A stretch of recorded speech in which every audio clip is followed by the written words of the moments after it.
Waktu gue lulus kuliah, gue ngerasa kayak baru keluar dari gua. Bebas, penuh semangat. Di kepala gue cuma satu kata. Akhirnya. Gue pikir setelah ini semua bakal lebih gampang. Tapi ternyata itu baru permulaan dari semuanya. Hari pertama nganggur itu aneh. Biasanya pagi sibuk ngurus tugas. Sekarang gue cuma bangun, terus bengong. Gue update status. Fresh graduate siap kerja.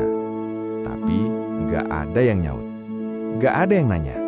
Nggak ada yang butuh. Dan waktu itu gue mulai ngerasa nggak sepenting itu. Gue kirim CV kemana-mana. Setiap pagi gue buka email sambil deg-degan. Tapi isinya cuma spam. Gue ikut webinar, ikut pelatihan, nambahin skill sana-sini. Tapi tetap aja interview nggak lolos.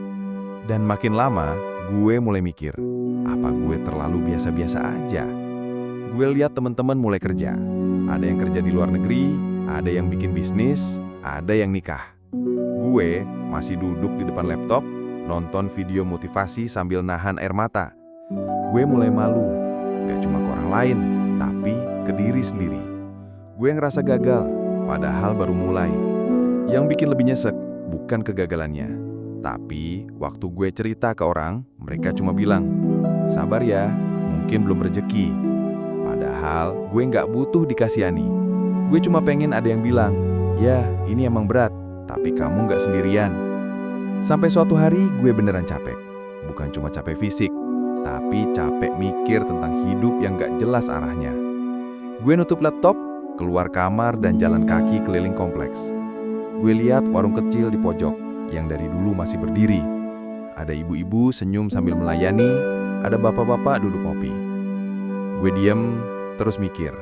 Mereka nggak lulus S1, tapi tetap bisa jalanin hidup. Waktu itu gue sadar, selama ini gue ngebandingin diri gue sama timeline orang. Padahal mungkin gue cuma butuh kasih waktu ke diri sendiri. Nggak semua orang harus langsung jadi setelah lulus. Dan bukan berarti gue gagal kalau gue masih dalam proses. Akhirnya gue berhenti ngejar semua hal sekaligus. Gue mulai dari satu hal kecil, bikin portofolio yang beneran gue suka. Bukan buat impress orang, tapi buat nunjukin, ini loh gue. Dan dari situ, satu demi satu peluang mulai datang. Bukan karena gue jago, tapi karena gue mulai jujur ke diri sendiri. Gue lulus dengan kepala penuh rencana, tapi hidup kasih gue kenyataan. Gak sesuai harapan, tapi ternyata itu yang bikin gue tumbuh. Sekarang, kalau lo juga lagi di fase itu, bingung, capek, ngerasa gak ngapa-ngapain, gue cuma mau bilang, lo gak sendirian. Dan lo gak terlambat. Mungkin ini bukan jalan yang gampang, tapi mungkin justru dari jalan ini, lo bisa nemuin versi lo yang paling kuat.